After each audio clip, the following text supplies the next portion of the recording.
Walang peke sa anumang bahagi ng aking mukha at lalong hindi ako bakla. Panginoon niya, Mr. Maravillas, ganon ang naging payag ni Senator Ping Lacson. Di ba kasi si Amy Marcos, hinamon si Ping Lacson ng sabunutan. 2.5 billion allocable sa 2025 NEP at tahimik na tahimik sa bicameral meetings kung saan pinagdibatihan niya noon yung 2026 budget. Napilo yung buhok ko or she was insinuating na bakla ako. Kaya siya nagamo ng sabunutan. On both counts, I say nothing can be farthest from the truth. Una, hindi po Halatado naman po na piki na yung mukha ni Amy Marcos. Kasi, siyempre, matanda na rin si Amy.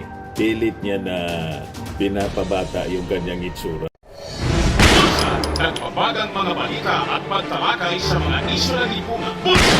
Opinyon, banat at paglalantad sa katotohanan. Bulsa! What you see is what you get. You decide. Ito po mga kababayan, si Dante Maravillas. Sabi mga kababayan ni Senator Ping Lacson kanina sa press ko, Walang peke sa anumang bahagi ng aking mukha at lalong hindi ako bakla. Panginoon niya, Mr. Maravillas, ganon ang naging payag ni Senator Ping Lacson.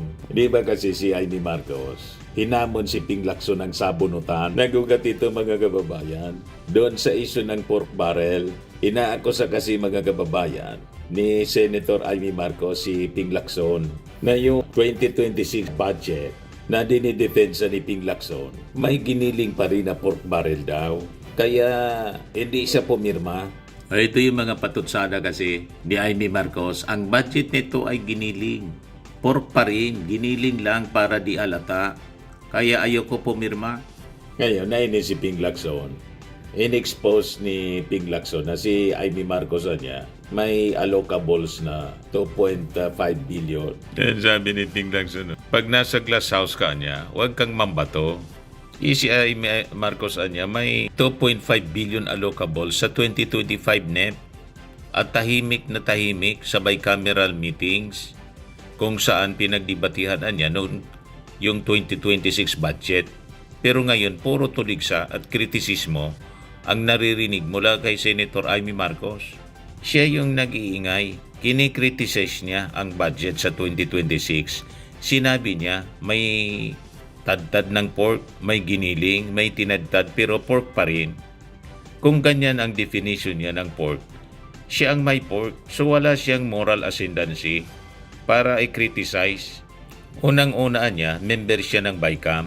Bakit hindi siya nag-raise ng issue? Nang nasa BICAM siya sa natadtad ng pork ito. Wala tayong narinig sa kanya pero nandun siya sa BICAM. Diyan nagsimula mga kababayan yung sagutan at patutsadahan ng dalawa. Ngayon, sabi ni Amy Marcos, Gigil yan, baka makipagsabunutan. yan yung mga patutsada mga kababayan ni Amy Marcos kay Ping Lacson. Kaya sabi ni Ping Lacson, walang piki sa anumang bahagi ng aking mukha at lalong hindi ako bakla. Napunta sa ganun mga kababayan yung usapan. Ito, pakinggan natin. magsabunutan daw kami. Yan ang reaction ni Senator Amy Marcos sa issue ng di umano ay pork barrel sa 2026 GAA, allocables and her baseless insults and untruthful criticisms against the Senate Blue Ribbon Committee, which I chair. Either Senator Amy thought na piluka yung buhok ko or she was insinuating na bakla ako. Kaya siya nagamo ng sabunutan. On both counts, I say nothing can be farthest from the truth. Una, hindi po piluka ang aking buhok. Idugtong ko na rin na walang peke sa mukha ko. Hindi rin pustiso ang ngipin ko. My teeth are all mine. Ulitin ko, walang peke sa anumang bahagi ng aking mukha. Pangalawa, lalong hindi ako bakla. At kung iniisip ni Senator Amy na bakla ako, wala siyang maaaring makita na macho dito sa mundo. Pangalawa, or anyway, please don't get me wrong. I have nothing against homosexuals. It is their choice and I respect them for that. But As far as I'm concerned, kahit hindi ako kagwapuhan, para sa akin, masarap pa rin na maging tunay na lalaki. At tulad ni Tito Soto at Kiringo Hunasan, macho din po ako.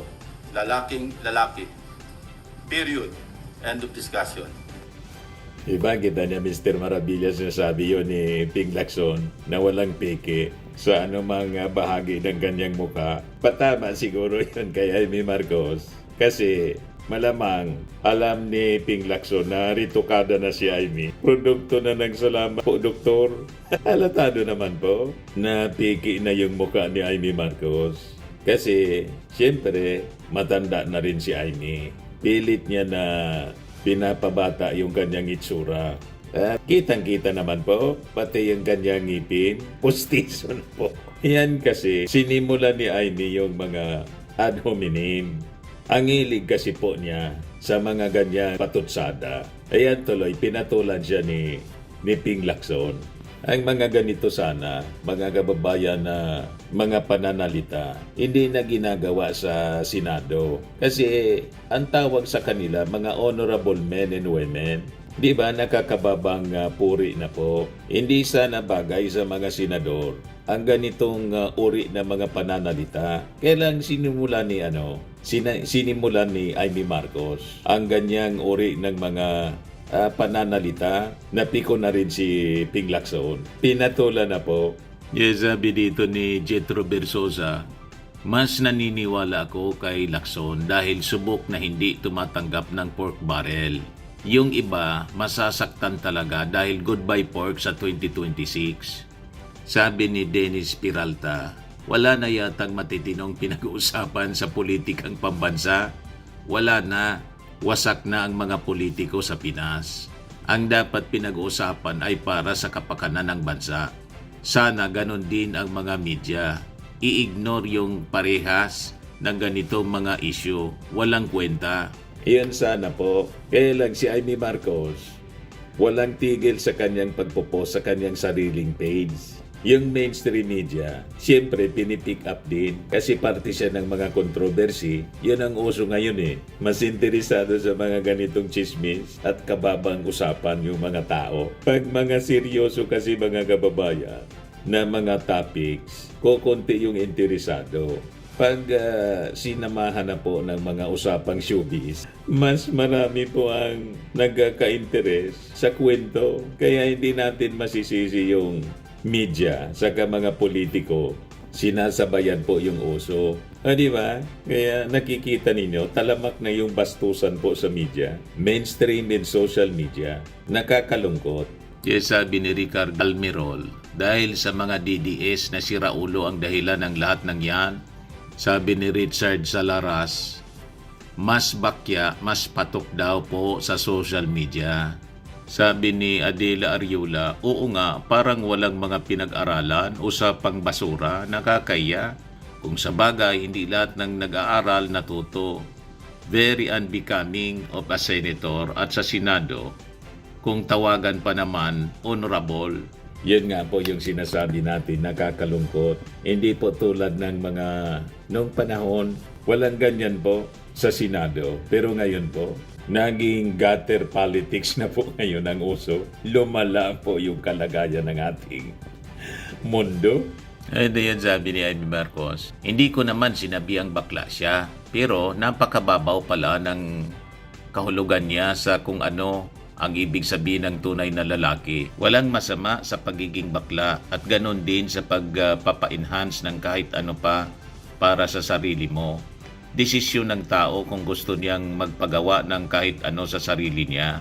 Desisyon rin niya kung gusto niyang sirain ang mukha, pangalan at dignidad niya. Parehas siyang nagtatanong ng magkano.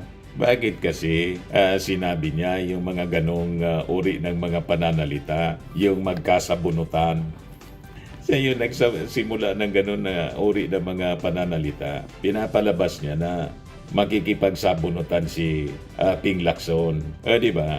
Panginginsulto sa pagkatao ni Ping Lacson yung kanyang mga sinasabi. Kaya pinatulan siya. Ngayon, nagiging defensive siya. Kasi sinabi ni Ping Lacson, at least ako niya, walang peke sa aking mukha at hindi rin postiso yung aking ngipin. Nasaktan si Amy Marcos kasi puro peke yung kanyang pagmumukha.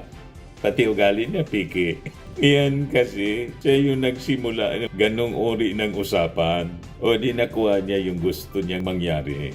Sinimulan niya yung bastusang pananalita pinatulan siya ni Ping Lacson. Kaya nga po, sirang-sira na po yung Senado dahil sa uri ng pag-ugali ng ating mga senador. Dapat yan talaga isarado na po, nabulok na po yung Senado.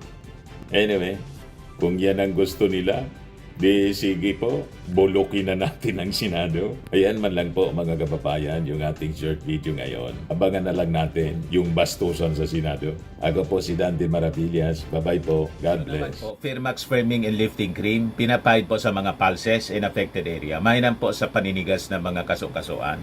Ito naman po, Automax Radiant Serum. Sa mukha naman yung application, anti-aging po siya. You will look 10 years younger than your age. Sa mga cancer patients naman po, baka lang gusto ninyo itong itry. Neng siya red mixed fruit drink. Hindi mo po siya gamot, food supplement siya. Kaya lang, gawa siya mga kababayan sa goji berry. Yung goji berry may anti-cancer properties. O ngayon, yung mga inquiries ninyo, dumiritso na lang kayo sa aming messenger sa Facebook para masagot namin agad. Ayos pa? Ayos na ayos niya, Mr. Maravilla. Sa mga nagana po ng malinis and spacious fitness gym, pumunta lang po kayo sa aming Colossal Fitness Gym.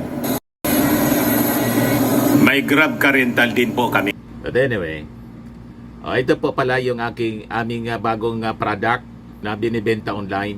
I am worldwide amazing pure organic barley powdered drink mix from Australia. Negosyo to ng aking anak na architect entrepreneur Riz Maravillas. Ayan po. Kontakin na lang po ninyo siya, Riz Maravillas on Facebook. Ang mga health benefits niya, boost immunity, improves digestion, enhance energy levels, pack with antioxidants, prevent cancer. Ito naman po yung bago naming product na binibenta online.